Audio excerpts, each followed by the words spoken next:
It was the color of the light that first betrayed the truth. The way the morning sun filtered through the lace curtains of my daughter's guest room, once the sewing room, then the storage room, now Mom's room, no longer felt golden. It was sterile, a pale, flattened wash of light that didn't warm the walls or lift the shadows. I lay there blinking at the ceiling fan, spinning in slow, monotonous circles, and thought, this isn't my home. This isn't even where I live. It's where I've been placed. They say a stroke changes everything. That's true, but they never mention how quietly the change happens. One moment I was standing in my kitchen in Oregon reaching for the kettle, and the next I was watching from inside my body as it betrayed me. My right arm limp, my mouth slack, a scream trapped under my tongue. Months of hospitals and rehab followed, and then came the move. Just for a while, my daughter Ellen said her voice sugary and rehearsed. Until you're strong enough to be on your own again.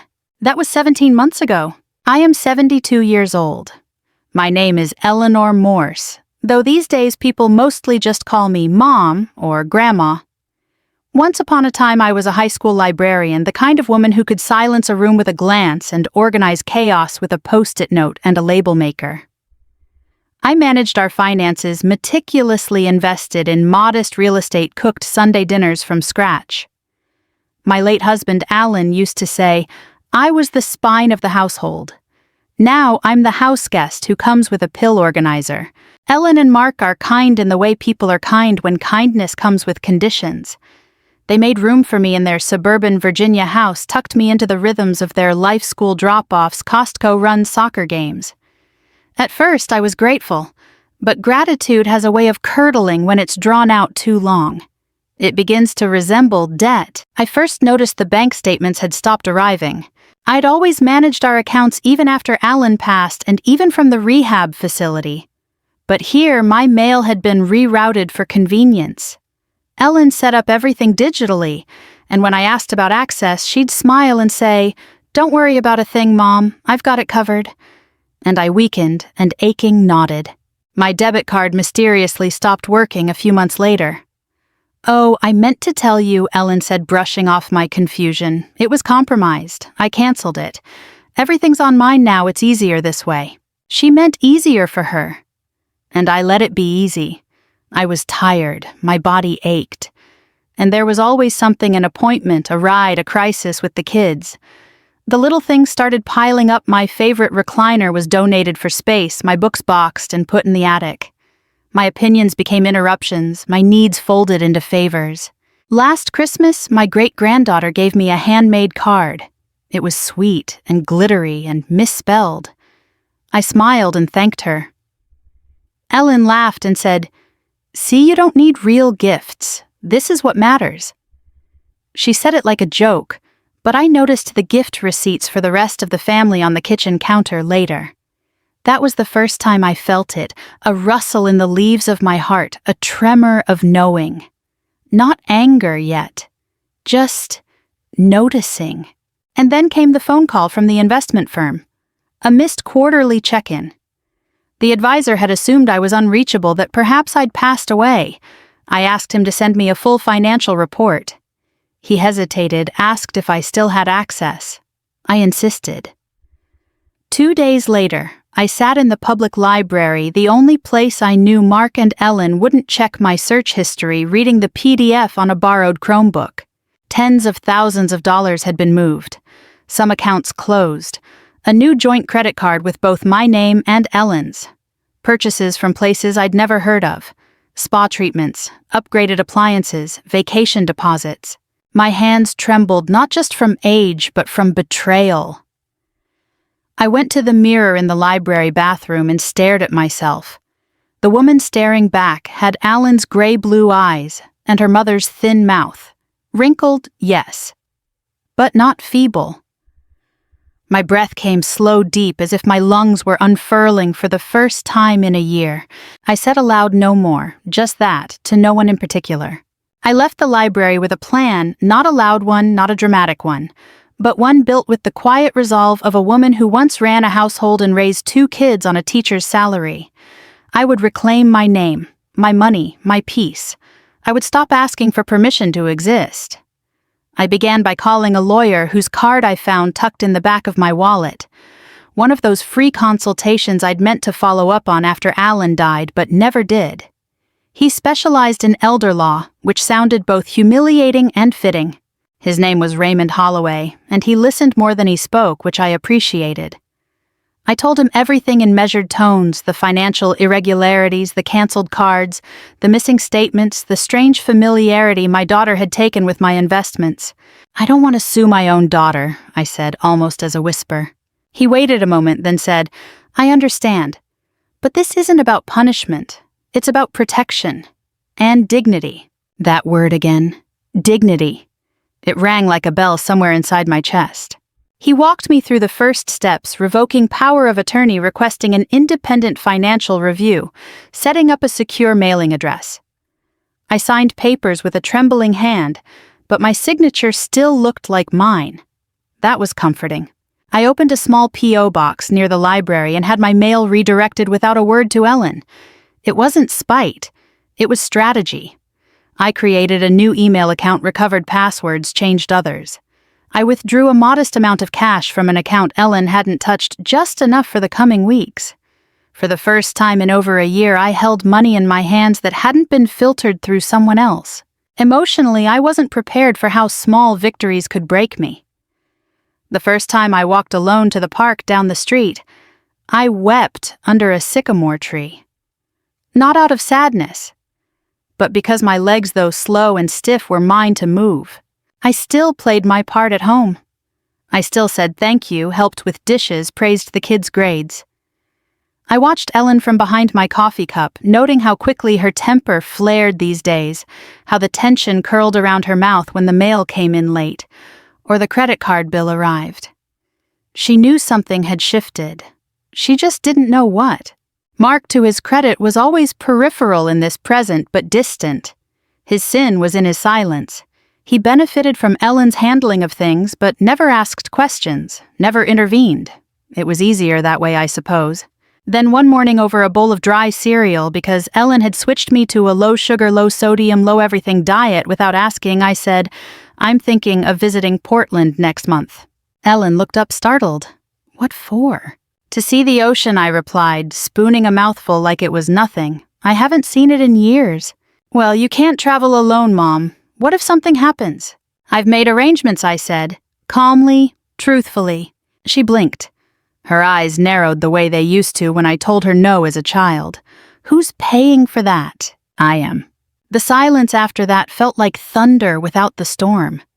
I didn't elaborate. I didn't explain. I let the statement settle like a stone dropped into still water. She didn't speak to me for the rest of the day. But I felt something then. Not guilt, not fear.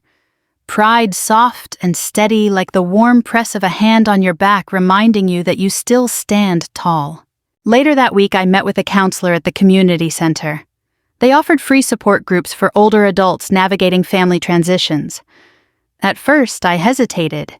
What would I even say? But the room was filled with faces like mine, creased and weathered, holding stories with jagged edges. And they listened. No judgment. No, but they're your children. A woman named Marjorie said something I'll never forget. "You don't stop being a mother, but you can stop being a martyr."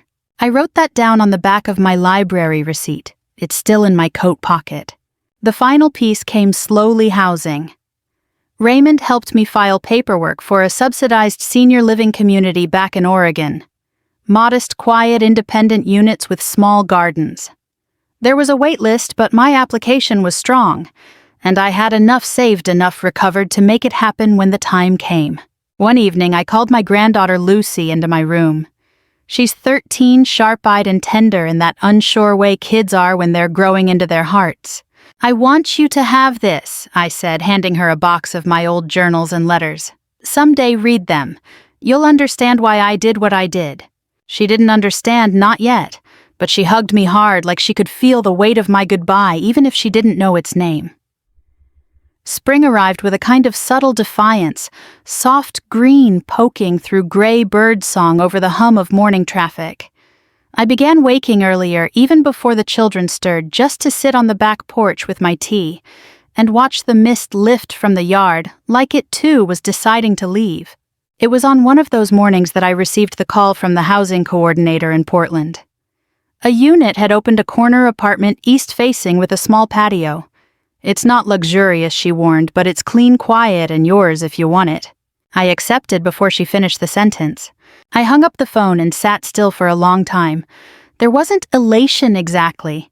It was quieter than that. A settling, like a seed finally touching soil. Packing was simple. I didn't have much, and that in itself was clarifying. A few books, my journals, Alan's watch, a handful of photos, my warmest sweaters. I left behind the things that were never truly mine to begin with. Appliances, throw pillows, the dozens of framed live laugh love signs Ellen had scattered through the house like a chant. When I told Ellen, she looked like she had been slapped. She sat down hard on one of the kitchen stools and said, "So that's it. You're abandoning your family." I smiled gently. "No, dear, I'm simply reclaiming myself." Her face twisted. "After everything we've done for you."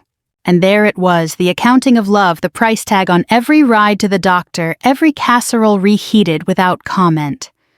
I looked at her, not unkindly, but for the first time I saw the space between us for what it really was, a ledger carefully kept. One I never signed. "I appreciate what you did," I said. "I really do. But care is not control, and love is not ownership." She didn't respond. I think in her own way, Ellen believed she had saved me, and maybe she had for a time. But it's easy to mistake someone's surrender for their salvation. Mark drove me to the airport. He didn't say much, just helped with my suitcase and reminded me to take my medicine before boarding. He didn't hug me goodbye. But as he turned to leave, he hesitated, then said, "You were always the strong one, you know." Alan used to say that. It nearly broke me, that small offering of truth. The flight was uneventful, quiet with occasional turbulence. Like life, I suppose. I stared out the window, watching the clouds drift below like unspoken thoughts. My hands stayed steady, my heart even more so. The apartment was everything I'd hoped: a single bedroom, a tidy kitchen, and a small garden patch I could tend myself. I planted rosemary and lavender, the first weak scents that reminded me of meals I used to cook, and baths I used to take without anyone hovering outside the door. The neighbors were kind, not intrusive, but kind. I met a retired piano teacher named Georgia who hosted tea every Friday afternoon. We didn't talk about our families, not at first. Just books and weather and which coffee beans the grocery store was overcharging for. I joined a watercolor class on Thursdays. I've never painted before, but I find I like the way the brush feels in my hand, how color blooms across the paper like memory, vivid and imprecise. Every now and then, Ellen sends a message. Short-clipped ones. "Hope you're settling in," or "The kids miss you," I reply politely. I do miss the kids, but I don't miss the cage I was kept in. Lucy writes letters, though. Real ones. Folded paper in envelopes with stickers and loops of cursive she's still perfecting. She tells me about school, her new friends, the way she's learning to say no without apology. I tell her about the tomatoes I planted, the short story I started writing, the old lady down the hall who plays jazz records loud enough for the hallway to dance. I've come to understand that freedom doesn't always announce itself with trumpets. Sometimes it enters quietly barefoot and sits beside you as you drink your morning tea. Sometimes it's as simple as using your own money to buy fresh peaches at the market and not having to explain the purchase to anyone. Sometimes it's the sound of your own voice on the phone, clear and firm, asking questions, making decisions, reclaiming space. I'm not angry. Truly, I'm not. There is sadness, yes, like a shadow that trails the sunlight. But there's no bitterness. I carry my grief the way one carries an old quilt, heavy, familiar, warm in its own way. Some days I forget to ache. Some days I remember who I used to be and find her not gone, but waiting, patient, resilient, whole. If you had asked me 2 years ago what I wanted most, I might have said security or peace or family. But now if you ask me, I will say this. I want my name to be my own. I want my days to be mine. I want to die someday, not soon, but someday, knowing that I lived as me, not as a burden passed from hand to hand. And I am, finally. Last week I bought a rocking chair. It's nothing fancy, faded oak with a worn blue cushion. But when I sat in it there in the little second-hand shop on Hawthorne Avenue, I felt something click into place. The shopkeeper, a tall man with wild gray hair and a hummingbird tattoo on his neck, smiled and said, "That chair's seen a lot of stories." I nodded. It's about to see a few more. I carried it home myself slowly, one street at a time. People offered to help, but I refused gently. I wanted to feel the weight of it. Wanted the ache in my arms to remind me that I was still capable of doing things that mattered to me. When I set it down in the corner of my living room, right by the window where the afternoon light slides across the floor in slanted lines, I felt proud in a way that surprised me. That's been the theme of this new life, surprising pride, quiet joy, discovering how much I like the taste of solitude. There's a kind of friendship forming among the women here at the complex. Georgia, of course, with her constant stream of black tea and sharp wit. Bernice, who crochets little hats for preemies at the hospital. Rosa, who makes homemade salsa so spicy it clears your sinuses for a week. We gather on Sunday afternoons in the courtyard, bring snacks and stories, sometimes just sit in silence together, letting the breeze tangle our hair. I told them about Ellen eventually. It wasn't a story I planned to share, it slipped out between bites of lemon cake the way truth often does. I didn't go into details, didn't paint Ellen as a villain, just told them how it started with help and ended in control, how it took me too long to tell the difference. They didn't gasp or lecture. They nodded, they understood. Rosa said, "It happens more than people think. You don't have to bleed to be wounded." That stayed with me. One afternoon I pulled out the journals I hadn't touched in months. I read through the entries written during the time I lived with Ellen. The ink was shaky, the words hesitant. I could see the moments when I'd gaslit myself, downplayed my discomfort, labeled manipulation as care. I traced the curve of my own handwriting and felt compassion, not pity, for the woman I had been. I started writing again, not just in journals but in stories. Fiction, yes, but not really. My characters have names like Grace and Sylvia and Nell, and they find themselves in strange places, motel rooms, hospital beds, the backs of Greyhound buses, trying to remember who they used to be. I don't plan the endings. I let them find their way out just like I did. One of the stories got picked up by a small literary magazine. When they asked for a bio, I wrote, "Eleanor Morse is a retired librarian rediscovering her voice through fiction. She enjoys lavender tea jazz records and walking in shoes she chose herself." It felt good. A few weeks ago, Lucy came to visit. Ellen didn't come, she was busy, or perhaps still too hurt to look me in the eye. I don't know, and I no longer make room for guilt that doesn't belong to me.